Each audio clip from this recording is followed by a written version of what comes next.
Bismillahirrahmanirrahim. Assalamualaikum warahmatullahi wabarakatuh.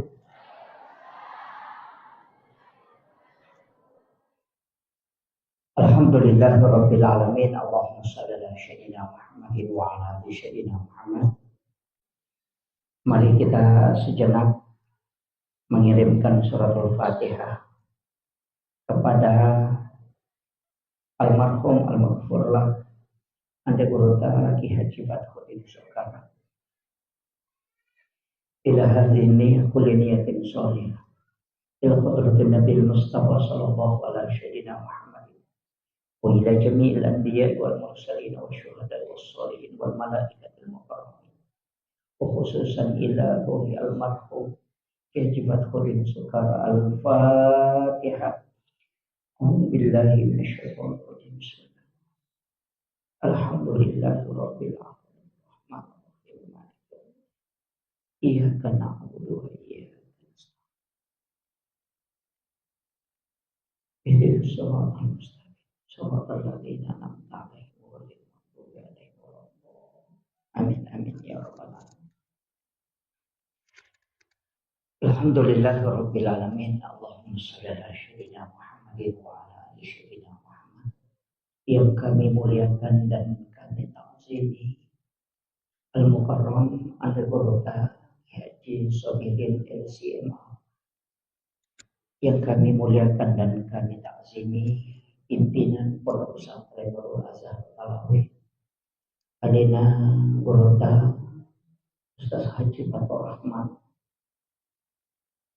dan seluruh jajaran tenaga pembina dan pengurus Yayasan Pondok Pesantren Nurul Azhar Talawi, keluarga besar Ande Gurota Ki Haji Badruddin Soekarno.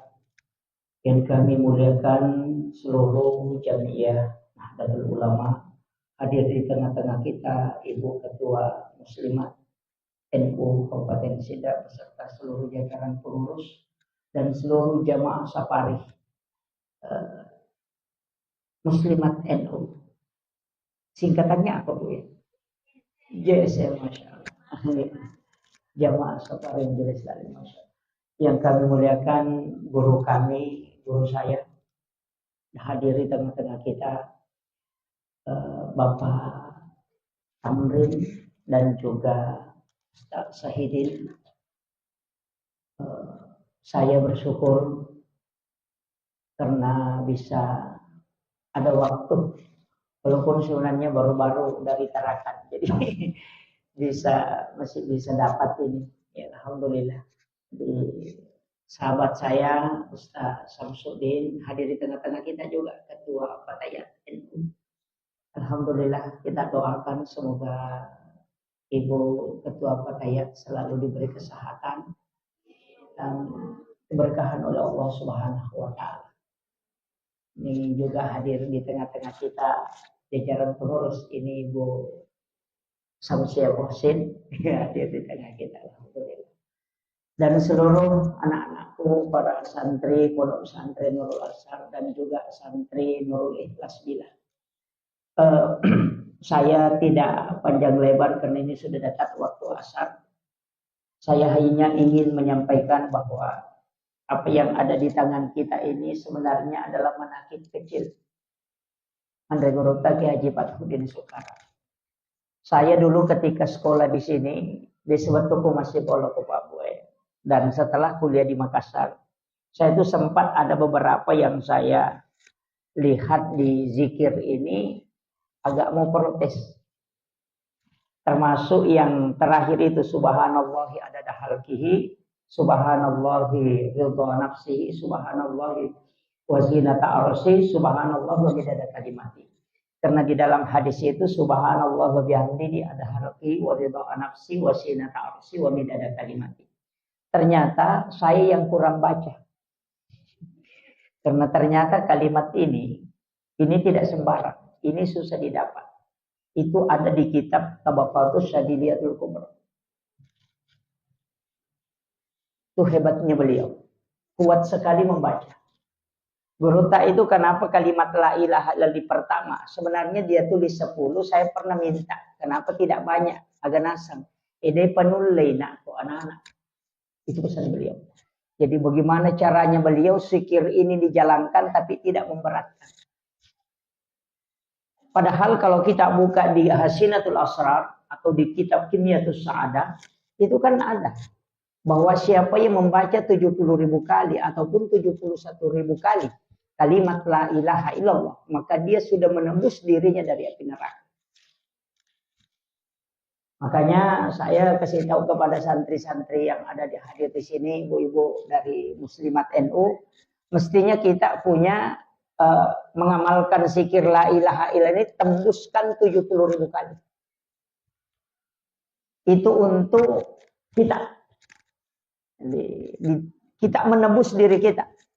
Itu kita bisa buka di kitab Abdir bil Kabir juga ada. Bahkan kalau kita buka ada kitab yang dipelajari anak-anak kita di sini, Bu, itu Irsyadul Ibad ila Sabil Rasul. Di situ ada.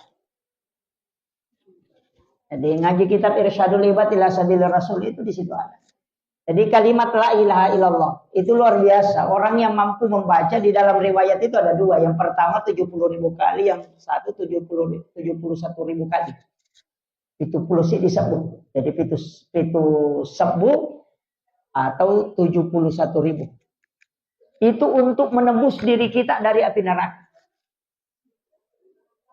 Ini. Kalau tidak bisa itu surah Al-Ikhlas.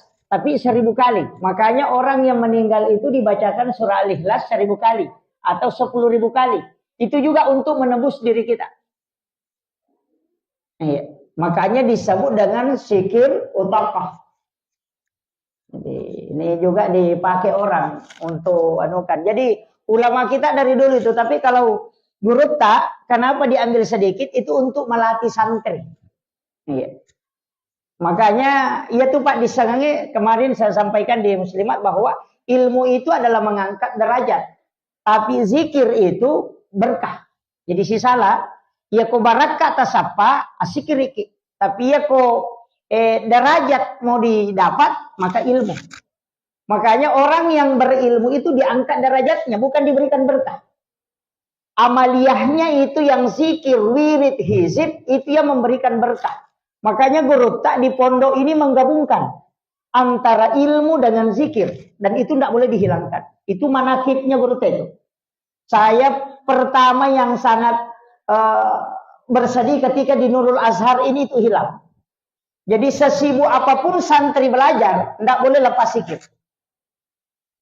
Kenapa? Nah, supaya nolongan ini dua. Ajak nama cami bawang anak-anak tapi tak dengi berakan.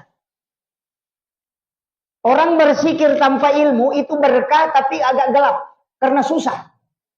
Tapi narek kumacai nama sikiri, maka insya Allah dia dapatkan dua. Derajatnya diangkat dan diberikan berkah oleh Allah. Itu kuncinya. Kemudian yang kedua, saya panjangin ini sudah hampir masuk asar. Kemudian yang kedua, subhanallah walhamdulillah wala ilaha illallah wallahu akbar. Kenapa guru ambil yang kedua ini? Karena yang pertama menebus diri kita dulu di hadapan Allah. Kemudian yang kedua, ini dalam hadis Imam Ahmad, siapa yang membaca zikir ini, maka penghuni langit akan mendoakan kita. Di Nurul Azhar ini jangan takut Pak. Yang penting diamalkan ini, itu penghuni langit mengenal kita. Kalau penghuni bumi yang mengenal, itu tidak masalah. Istilahnya, ya kok viral di YouTube itu justru musibah. Mestinya viral di langit. Makanya banyak ulama-ulama kita itu yang sembunyi.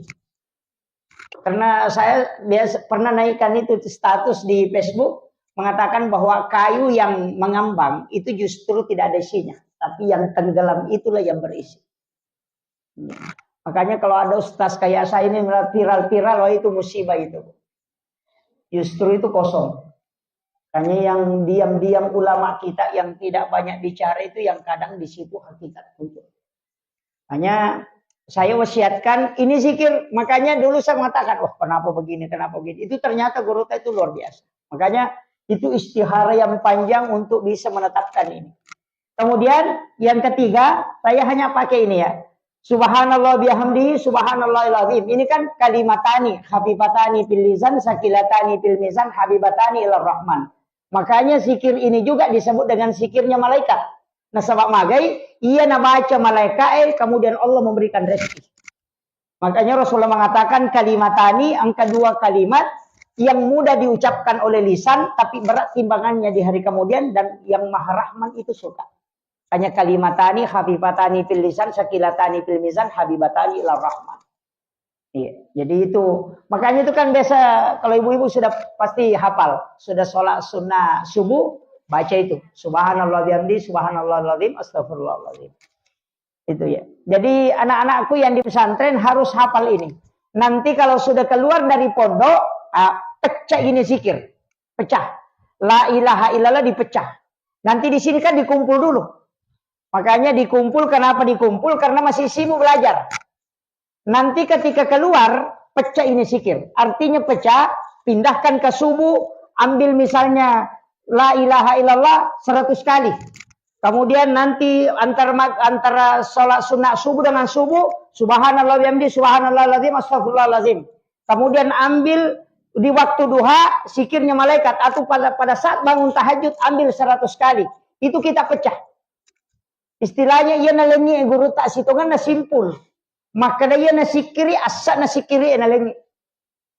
Itu hebatnya guru tak itu. Jadi dia sudah pilih sekian banyak zikir, dia kumpulkan. Inilah aslinya. Ini makanya saya tadi lihat itu luar biasa. Hampir saya lupa mengatakan, oh ternyata guru tak itu sudah menyusun betul. Kemudian la haula wala quwata illa billahi wa huwal aliyyil azim. Ini beberapa di kitab-kitab. Siapa yang membaca 100 kali dalam satu hari, maka 40 penyakit itu bisa disembuhkan. Termasuk penyakit dalam dan juga penyakit batin. Itu haukalah. Dan orang yang diberikan kesusahan itu akan diringankan. Makanya terbaca la haula wala quwata illa billahi wa huwal aliyyil azim. Tapi zikir itu mesti diisi. Karena ada lafaz, ada isinya.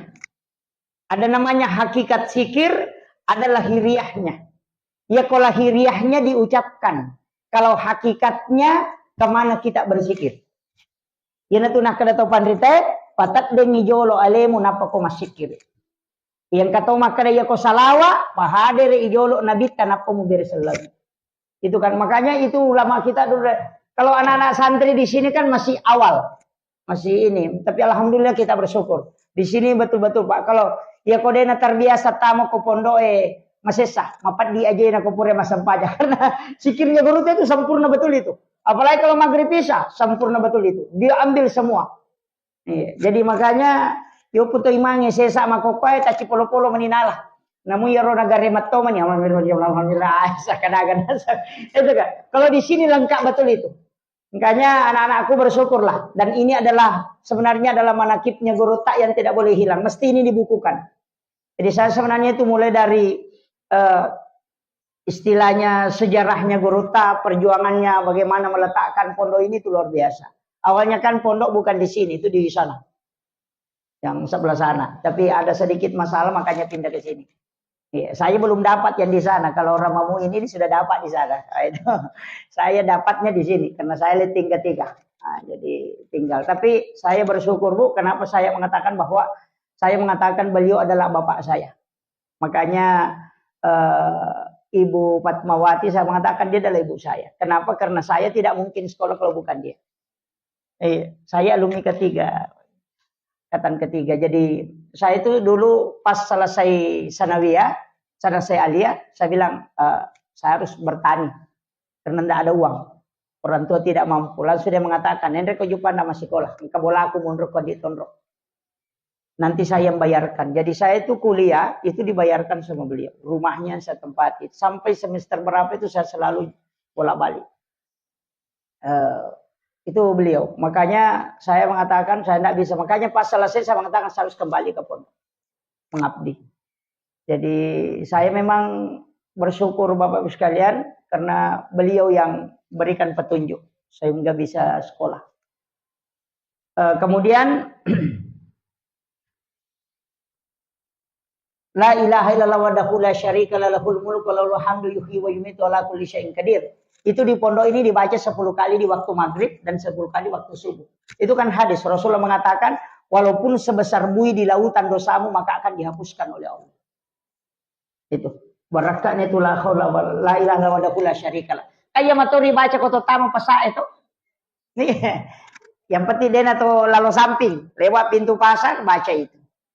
Ini tuh, itu luar biasa itu, Bapak. Makanya masyarakat asal nama sikiri ena pakan kagorota.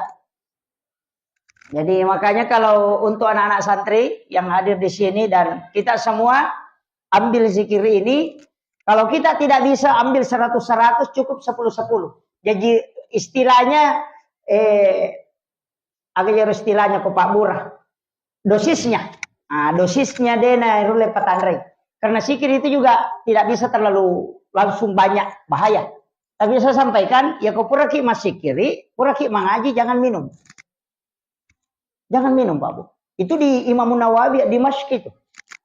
Kita kan sering kalau selesai zikir, minum. Selesai baca Yasin, minum. Jangan.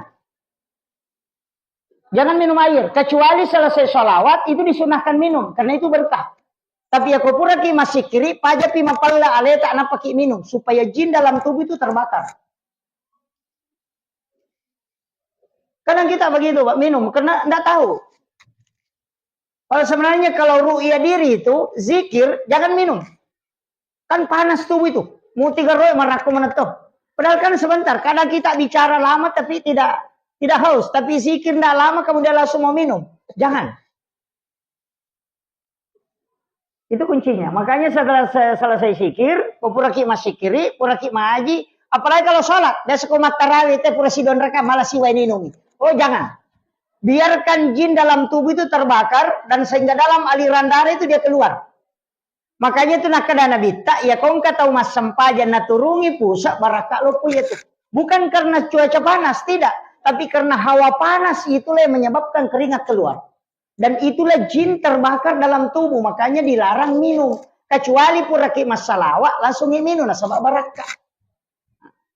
Itu bedanya. Oh kadang-kadang kita biasa. Dan ada juga penyakitnya itu, Bu. Orang yang minum itu sudah bersikir, itu tidak bisa menahan air kencing. Itu kuncinya. Ada beberapa di kitab. Saya sering kalau ada, biasa kalau begini ada rekam kemudian dipotong-potong. Ada beberapa yang protes itu. Saya bilang kau tidak dapat di kitab. Karena kau tidak baca. Sesibuk apapun saya Bapak Ibu sekalian, saya tetap membaca. Walaupun hanya melalui handphone. Jadi saya itu selalu buka, walaupun biasa di pesawat apa membaca. Makanya sebab memang harus. Ada beberapa itu ilmu yang memang agak berat. Istilahnya kok termasuk di pondok itu ada beberapa yang dulu saya sempat protes. Dan ternyata memang ada yang dipakai di ulama hikmah. Apalagi di pondok ini bisa diterapkan. Saya kasih bisa diterapkan itu. Setiap hari Rabu bercukur. Itu selama 40 Rabu. Itu bisa dilakukan. Itu bukan hadis. Setiap hari Rabu. Bukan perempuan ya. Ini untuk laki-laki. Setiap hari Rabu bercukur. Kalau anak baru lahir, hari Rabu itu cukur. Cukur dia di hari Rabu, lakukan selama 40 Rabu. Setiap hari Rabu gundul. Selama 40 Rabu. Kenapa? Di dalam kitab ulama kita itu mengatakan siapa yang bercukur setiap hari Rabu selama 40 Rabu, maka anak itu bisa menjadi ulama ahli fikih. Itu. Tapi itu bukan hadis. Itu ada di kitab itu. Makanya ulama-ulama hikmah itu mempraktekkan dan itu terbukti, Pak. Makanya ada beberapa pondok pesantren itu setiap hari Rabu santrinya bercukur. Iya, setiap hari Rabu bercukur dan itu bergundul. Cuma kadang santri kita kalau gundul ibunya marah. Di pesantren itu Bu ada ilmu namanya menghidupkan dan mematikan. Ini yang orang tidak tahu. Ketika ada anak melanggar, itu disuruh cuci di WC. Disuruh mak bisa WC. Kadang kita marah. Oh, disuruh anakku lo manci papi pacing aku tuh. Kalau ini servis, usulah milo mak guru. Itu dia tidak tahu. Bahwa anak yang sombong, merasa dirinya bangga, ketika dia cuci WC itu menghinakan diri. Makanya menghilangkan sifat sombongnya dengan perilaku itu. Ini yang orang tidak baca, Pak. Makanya di pesantren itu 24 jam pelajaran. 24 jam. Makanya anak-anakku ketika ada, maka begitu. Makanya kalau kau tahu maseke, tuh lihat gagana. Apa aja tuh maseke? Apa kira? Kan itu kuncinya. Makanya ulama kita dari dulu sudah mengajarkan. Makanya dalam tasawuf itu ada istilah mematikan dan menghidupkan. Jadi untuk mematikan sifat takabur harus merendahkan. Kan begitu. Jadi kan ya kami pawate sifat sekee, ya bagaimana caranya supaya hilang itu. Jadi ada namanya mematikan. Nah ke pesantren itu dipakai. Ya nang karena anak beta pasti dipakai itu.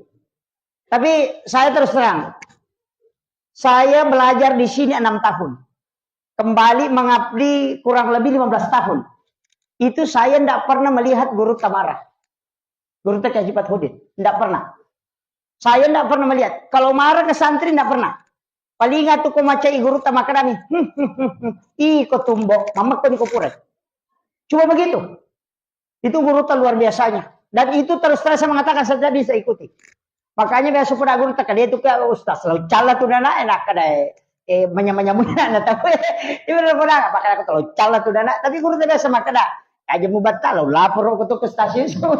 Makanya banyak anak-anak sini saya pukul. Kenapa? Karena saya tidak bisa mengikuti sistemnya guru. Guru itu luar biasa, kesabarannya itu luar biasa. Ada beberapa cerita itu kalau saya sama guru itu luar biasa. Dan memang saya selalu mengikuti dulu. Dan saya pernah diajar di sini berdua dengan guru tak di sebelah juga musola dulu di sana kelas. Saya diajar berdua itu membaca alif bata karena saya tidak bisa mengaji. Kelas 2 sanawiyah saya tidak bisa mengaji, Bu. Masuk ke sini tidak bisa mengaji. Kalau mau disuruh baca itu, saya tulis bahasa Indonesia itu tulisan Al-Quran. Itu lu selipkan, ya disuruh nama baca, ya naruh baca bahasa Indonesia. Nanti beliau yang tes ke pesantrenan, nah bukan nggak korak dia bisa baca. Nah sepik ku JP caranya dia bisa ku mengaji. Baru saya kasih tahu alasan, dia duduk pulang dari ceramah, duduk ajari saya sendiri itu di sana di belakang. Itu hebatnya beliau. Sampai saya menghafal Wadduha karena orang sudah hafal semua surah-surah pendek itu. Saya masih menghafal itu kalau Al-Ikhlas ya lancaran. Sekalinya sampai Wadduha, saya tidak bisa hafal satu malam itu. Dia mengatakan, oke nak, kau hafal sampai wawajadakadallam fahada. Jadi 2 subuh baru saya kasih sampai itu Wadduha. Itu beliau itu kesabarannya luar biasa. Ini yang susah dimiliki di pondok pesantren. Makanya saya mengatakan beliau itu guru kita itu luar biasa. Makanya anak-anakku sekalian, saya hanya minta bahwa setiap selesai sholat kirimkan Fatihah beliau. Beliau itu melihat kita. Alam kubur itu tembus penglihatannya ke dunia. Dia menyaksikan kita. Dia hadir di tengah-tengah kita itu. Kalau orang tidak percaya, itu saya mengatakan sesungguhnya para wali-wali Allah itu tidak mati di sisi Allah. Kenapa beliau meminta untuk dimakamkan di dekat masjid ini? Itu karena salah satu alasannya. Dulu itu kan pernah dia mau minta di sana, di belakang. Dia kasih tahu saya bagaimana kalau di sini. Saya bilang saya mau dirikan, kita mau bangun sekolah di sini bertingkah Ustaz. Bilang kalau begitu kasih pindah ke sana. Sampai dibelai nanti anak-anak takut kalau di belakang di situ kalau pergi mandi apa takut. Ternyata dia bawa ke sini. Itu luar biasa pemikiran beliau. Dan memang mau dimakamkan di sini. Jadi makanya kita bersyukur.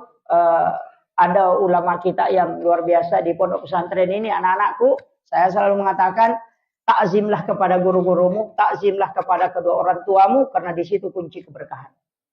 Ya komeki lolonga baraka akom itu. Muliakanlah guru-gurumu. Muliakan para ulama-ulama kita. Insya Allah kau akan mendapatkan keberkahan. Itu kuncinya. Saya kira ini yang penting saya sampaikan, ini sudah masuk waktu asar. Mudah-mudahan ada berkahnya. Saya wasiatkan kepada ibu-ibu majelis taklim muslimat agar tetap istiqomah jalankan, jangan saja membaca yasin tapi juga membaca wirid-wirid, termasuk hizib-hizib itu penting, rotibul atas, rotibul haddad itu penting kita baca, bisa diselang-selingi supaya ada keberkahan dalam majelis kita. Karena majelis ilmu tanpa zikir maka pasti akan bubar. Tapi majelis zikir tanpa ilmu itu juga akan kosong. Jadi zikir dengan hati, pikir dengan kepala. Makanya isi dua-duanya sehingga dia bisa tetap langgeng. Itu saya kira.